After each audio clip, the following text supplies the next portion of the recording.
Good vibes mga kapatid for today's vlogs guys. Samahan nyo kami ni Mrs. at first time nyo uling maglo-long ride. Papunta kami ng Lubo, Batangas. Samahan nyo kami mag-ocular ng resort na aming pag-stayan sa Saturday. Relax bawat isa.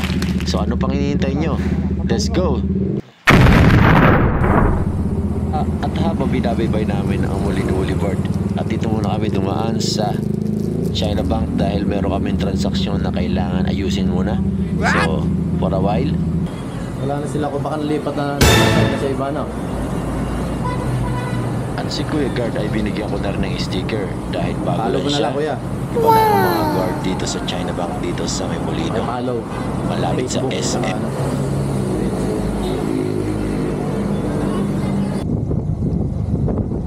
At umalis na nga kami after namin sa CVS at dito na kami sa tulay ng SM Molino. After niyan ay magpapagas muna ako para full tank ang aking D400. So guys, wow, let's go. Ang loaded full tank.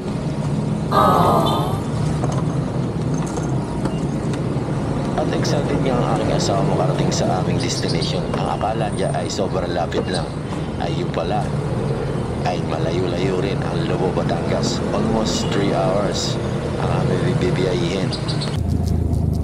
At nandito nga kami sa MCX. Papasok na kami ng Toll Plaza. At iyan. At alam ko ay negative na ako dito. Pero magkakarga na ako habang nabiyahe. So guys, nandito na kami sa loob ng MCX. Palabas kami ng SLEX, South Luzon Expressway.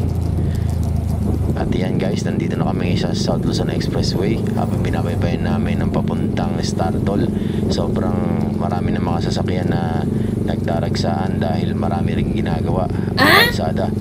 So ingat-ingat tayo sa pagmamaneho dito dahil maraming nadidisgrasya dito sa South Luzon Expressway, lalo na sa mga barrier na nakakabit sa mga gilid at hindi mo nakikita ang mga ibang nakabalandra sa kalsada.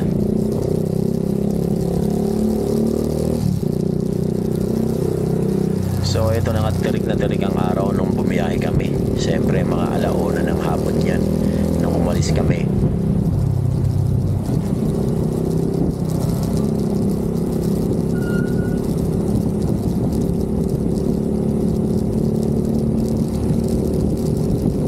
At eto na nga, naka-exit na kami ng Startol. So hindi ko na pinakita dahil eto na ang haba ng daanan dito. So napakaganda ng view.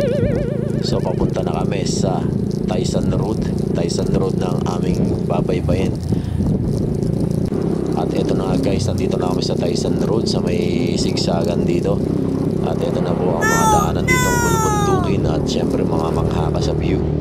Para ka na rin umakit ng Baguio or Sagada pag nadaan ka dito.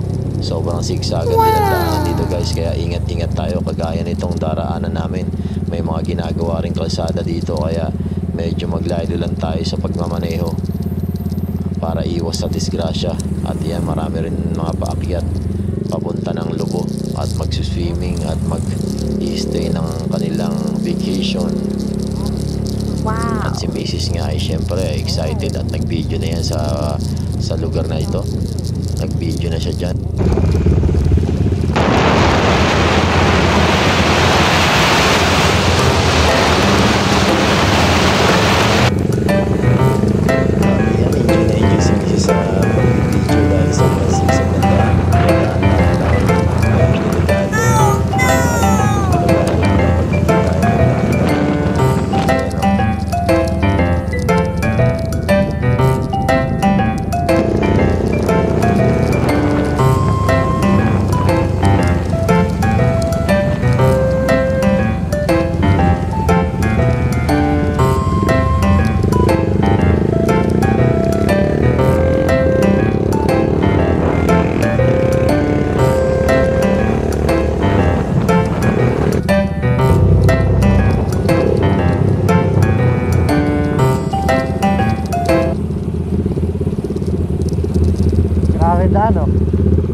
wala. Pwede kang mag-bonfire dito.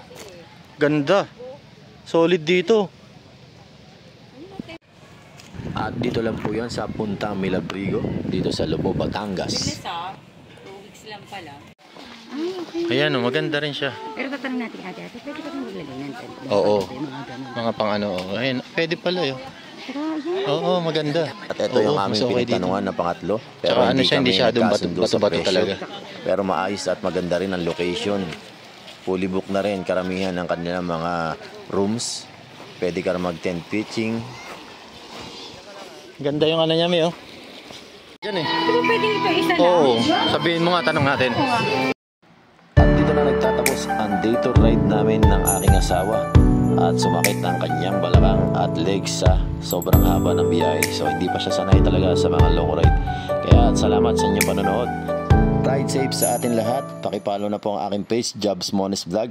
At ang aking YouTube at TikTok. Thank you.